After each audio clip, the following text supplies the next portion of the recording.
નમસ્કાર પ્રણામ સ્વાગત છે તમારું એક નવા વિડીયોમાં મિત્રો માતાજીને પ્રાર્થના કરીએ કે તમારા બધાની મનોકામના માતાજી પૂર્ણ કરે। મિત્રો આજના વિડીયોમાં અમે તમને લગ્ન યોગ અને વિવાહમાં આવી રહેલી બાધાઓ દૂર થાય તેમજ મનપસંદ જીવનસાથીની પ્રાપ્તિ થાય એટલા માટે અમુક ઉપાય બતાવવા જઈ રહ્યા છીએ। જો તમારા વિવાહમાં બાધાઓ આવતી હોય, તમારી ઉંમર વધારે થઈ ગઈ હોય પરંતુ વિવાહ ન થઈ રહી હોય અથવા તો તમારા વિવાહની વાત થતાં અટકી જતી હોય અને મનપસંદ જીવનસાથી ન મળી રહ્યો હોય તો આ વિડીયોને અંત સુધી ધ્યાનથી સાંભળજો અને વિડીયો પસંદ આવે તો લાઈક કરજો, શેર કરજો અને નવા મહેમાન હોય તો ચેનલને સબસ્ક્રાઇબ જરૂરથી કરજો અને કોમેન્ટ બોક્સમાં હર હર મહાદેવ લખી દેજો, જેનાથી મહાદેવની કૃપા આપના પર હંમેશા બની રહે। મિત્રો ઘણા લોકોના વિવાહના સહયોગ કેમ નથી બનતા અને વિવાહમાં વિલંબ થવાનું શું કારણ હોય છે અને વિવાહમાં વિલંબ થઈ રહ્યો હોય તો આપણે કયો ઉપાય કરવો જોઈએ, કયા મંત્રનો જાપ કરવો જોઈએ, એ બધું જ અમે તમને આ વિડીયોમાં જણાવવાની કોશિશ કરીશું। એટલા માટે તમારા મિત્ર સર્કલમાં કોઈ યુવક અથવા યુવતીના વિવાહમાં બાધાઓ આવી રહી હોય એવા મિત્રોને આ વિડીયો જરૂરથી શેર કરજો। તો ચાલો મિત્રો શરૂ કરીએ આજની વાત। મિત્રો ઘણી વખત વિવાહ માટે ખૂબ જ પ્રયત્નો કરવા છતાં પણ વાત થતાં અટકી જાય છે, વિવાહ નથી થઈ શકતા। તો એના ઘણા બધા કારણો હોઈ શકે છે। એના માટે તમારે તમારી કુંડળીનું પૂરી રીતે વિશ્લેષણ કરવાની ખૂબ જરૂરિયાત હોય છે।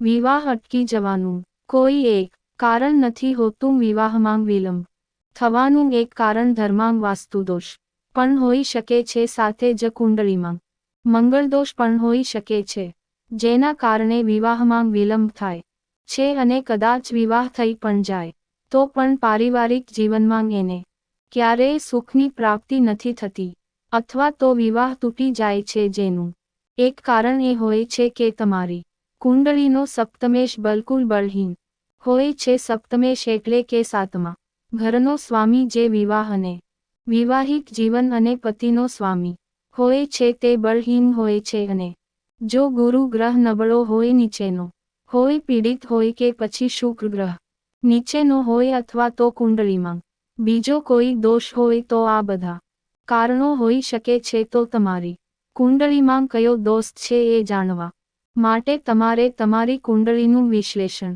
કરવું જોઈએ। જો કે સાચા રોગની જાણકારી આપની પાસે હશે તો જ આપણે એની સાચી દવા આપી શકીએ। પરંતુ મિત્રો આ વિડીયોમાં હું તમને થોડી વસ્તુ ટિપ્સ આપીશ, જે લોકો ખૂબ જ ઝડપથી વિવાહની ઈચ્છા રાખે છે તેમને ક્યાં વાસ્તુ નિયમોને અનુસરવા જોઈએ તેમજ એવા કેટલાક ઉપાય અને ટોટકા જણાવીશ જેને કોઈ પણ આસાનીથી કરી શકે છે। જે લોકો વિવાહની ઈચ્છા રાખે છે તે લોકો જો આ વાસ્તુ નિયમોનું અને ટોટકાનું અનુસરણ કરવા લાગશે તો એના વિવાહના સહયોગ ખૂબ જ ઝડપથી બનવાના શરૂ થાય છે। પરંતુ મિત્રો ત્યાર પછી પણ વિવાહ થવામાં અડચણ આવતી હોય અથવા તો વિવાહના યોગ ન બનતા હોય તો તમારે ખૂબ જ ઝડપથી કોઈ સારા જ્યોતિષ પાસે તમારી કુંડળીનું વિશ્લેષણ કરવું જોઈએ। તો મિત્રો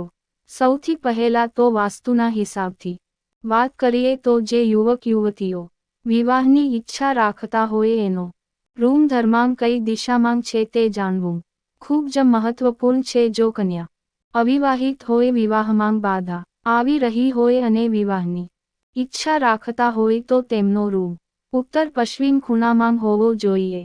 આ ખૂણામાં રૂમ હોવાથી ખૂબ જ ઝડપથી વિવાહ યોગ બને છે। જો ઉત્તર પછી ખૂણો ઘરમાં ઉપલબ્ધ ન હોય અને એ જગ્યાએ રૂમ ન બની શકે એમ હોય તો પશ્ચિમ દિશામાં રૂમ હોય એ પણ ચાલે છે, પરંતુ ક્યારે પણ એમનો રૂમ દક્ષિણ પશ્ચિમ દિશામાં ન હોવો જોઈએ। એવી જ રીતે જે યુવકને વિવાહની ઈચ્છા હોય પરંતુ વિવાહમાં બાધા આવી રહી હોય તો એનો રૂમ પશ્ચિમ દિશા અથવા તો દક્ષિણ દિશામાં હોવો જોઈએ। અને જો એ યુવક ઘરનો સૌથી મોટો દીકરો હોય અને એના ઉપર ઘરની બધી જવાબદારીઓ હોય તો એનો રૂમ ઘરના દક્ષિણ પશ્ચિમ ખૂણામાં હોવાનું સૌથી ઉત્તમ માનવામાં આવે છે. તેમજ ઘરમાં વિવાહિત પતિ પત્નીનો રૂમ એટલે કે ઘરનું માસ્ટર બેડરૂમ પણ ઘરના દક્ષિણ પશ્ચિમ ખૂણામાં હોય તો એ સર્વશ્રેષ્ઠ માનવામાં આવે છે. તેનાથી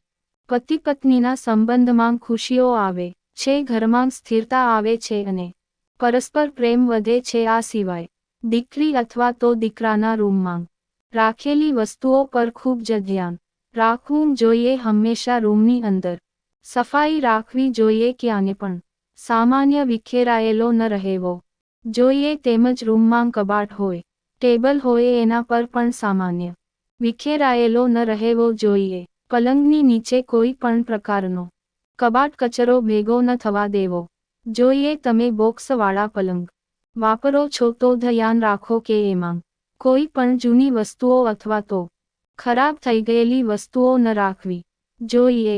એને હંમેશા સાફ રાખવી જોઈએ. તેમજ ચપ્પલ બૂટ જેવી કોઈ પણ વસ્તુ તમારા પલંગ નીચે ન રાખવી જોઈએ. સાથે જ જો તમારા રૂમની દિવાલ પર કોઈ સારી પેઇન્ટિંગ લગાવો છો તો આથમતા સૂરજ અથવા તો રડતા બાળકોનો ફોટો ક્યારેય પણ તમારા રૂમમાં ન લગાડવો જોઈએ. ઘણી વખત એવું જોવા મળે છે કે જે પલંગ પર તમે આરામ કરો છો એની ઉપર જ બેસીને ભોજન પણ કરો છો તો આવું બિલકુલ પણ ન કરવું જોઈએ. સૂવાના બેડ પર ક્યારેય પણ ભોજન ન કરવું. આવું કરવાથી ફક્ત વિવાહમાં જ નહીં પરંતુ જીવનના દરેક ક્ષેત્રમાં દરેક કામમાં અડચણ આવે છે. આવું કરવાથી કોઈ પણ કામ સફળ નથી થતું. તમે રસોઈ ઘરમાં ભોજન કરો અથવા તો જો તમારા ઘરમાં ડાઇનિંગ જગ્યા હોય અથવા તો ડાઇનિંગ ટેબલ હોય તો ત્યાં બેસીને ભોજન કરવું જોઈએ. તમારા સૂવાના રૂમમાં બેડ પર બેસીને ક્યારેય પણ ભોજન ન કરવું જોઈએ. આમ તો મિત્રો, આપણા જ્યોતિષશાસ્ત્રમાં ખૂબ જ ઝડપથી વિવાહ માટે ઘણા બધા ઉપાય અને ઘણા બધા ટોટકા જણાવવામાં આવ્યા છે. આ વિડીયોમાં બધા તો પૂરા નહીં થઈ શકે, પરંતુ અમે વધારે ને વધારે તમને જણાવવાની કોશિશ કરીશું. તો મિત્રો, કન્યાઓની કુંડળીમાં ગુરુ ગ્રહ વિવાહના કારક હોય છે અને ગુરુ ગ્રહની નબળી સ્થિતિ હોવાના કારણે કન્યાના વિવાહમાં બાંધવામાં આવે છે. તો ગુરુ ગ્રહને મજબૂત કરવા માટે અમુક ઉપાયો કરી શકાય છે. જેવી રીતે છોકરા અથવા છોકરીના વિવાહમાં અડચણ આવતી હોય તેમની ગુરુવારના દિવસે સ્નાન કરવાના પાણીમાં ચપટી હળદર નાખીને સ્નાન કરવું જોઈએ. એના સિવાય સ્નાન કર્યા બાદ પીળા વસ્ત્રો ધારણ કરવા જોઈએ. ગુરુવારના દિવસે ભોજનમાં કેસરનો ઉપયોગ કરવો જોઈએ. આવું કરવાથી ખૂબ જ જલ્દી વિવાહની સંભાવના બનવાનું શરૂ થાય છે. તેની સાથે ગુરુવારના દિવસે કેળાના વૃક્ષની સામે એક દીવો જરૂર પ્રગટાવવો જોઈએ. કેળાના વૃક્ષ પર જળ અર્પણ કરવું જોઈએ અને ત્યાં જ બેસીને ગુરુ ગ્રહ એટલે કે વિષ્ણુજીના 108 નામનું ઉચ્ચારણ કરો. આવું કરવાથી વિવાહમાં જે કોઈ પણ બાધાઓ આવતી હોય તે સમાપ્ત થવા લાગે છે અને વિવાહના સહયોગ બનવા લાગે છે. આ ઉપાય ને ત્યાં સુધી કરવો જોઈએ ત્યાં સુધી તમારી મનોકામના પૂરી ન થઈ જાય.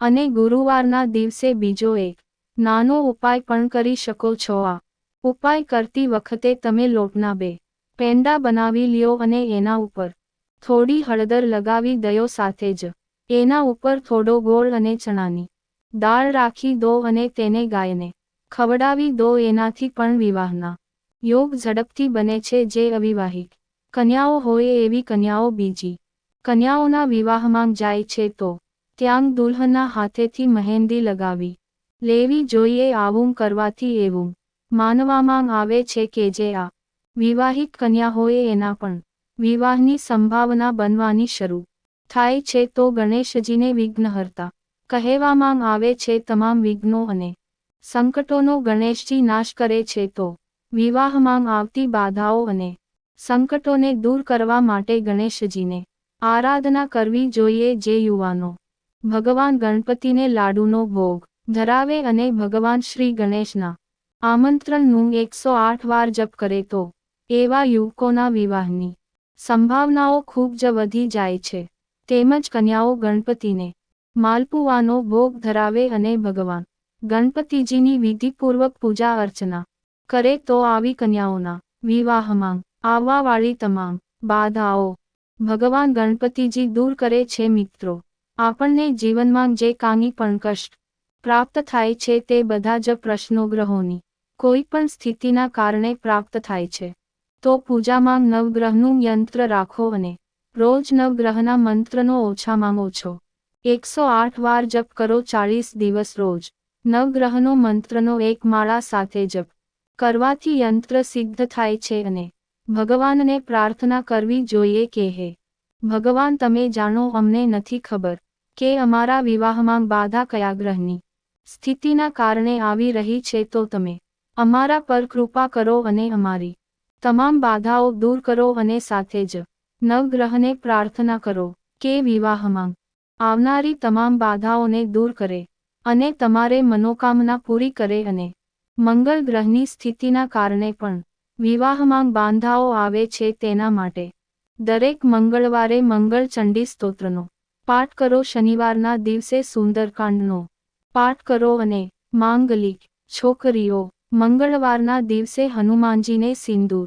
ચડાવી અને રૂમના દરવાજાને લાલ અથવા ગુલાબી રંગના ફૂલોથી સજાવો જોઈએ. તેમજ ભગવાન શિવજી અને માતા પાર્વતીનું પૂજન પણ વિવાહની મનોકામના પૂર્તિ માટે ખૂબ જ કારગર ઉપાય જણાવવામાં આવ્યું છે. જો 16 સોમવારનું વ્રત કરવામાં આવે તો ખૂબ જ ઉત્તમ છે. જો 16 સોમવારનું વ્રત ન કરી શકો તો પણ સોમવારના દિવસે સવારે સ્નાન વગેરે કરીને સાફ વસ્ત્રો ધારણ કરીને કોઈ શિવ મંદિરમાં જાઓ અને ત્યાં જઈને શિવલિંગ પર કાચા દૂધથી અભિષેક કરો. બીલીપત્ર ભગવાન શિવને અર્પણ કરો. અક્ષત કંકુ અર્પણ કરો. પ્રસાદ અર્પણ કરો. સાથે જ ત્યાં ઓમ શિવાય અથવા તો શિવ ચાલીસાનો તમે ત્યાં બેસીને પાઠ કરી શકો છો. ભગવાન શિવજીને વિવાહમાં આવવા વાળી બાધાઓ દૂર કરવા માટે પ્રાર્થના કરો. ભગવાન શિવ અને માતા પાર્વતીની કાચા સૂતરથી અથવા તો ધાગાથી એક સૂત્રમાં બાંધો અને આ ઉપાયને કરવાથી ખૂબ જ ઝડપથી વિવાહ સૂત્ર બંધાવાના સંયોગ બનવાનું શરૂ થાય છે. તેમજ સોમવારના દિવસે ચણાની દાળ અને કાચા દૂધનું દાન કરો.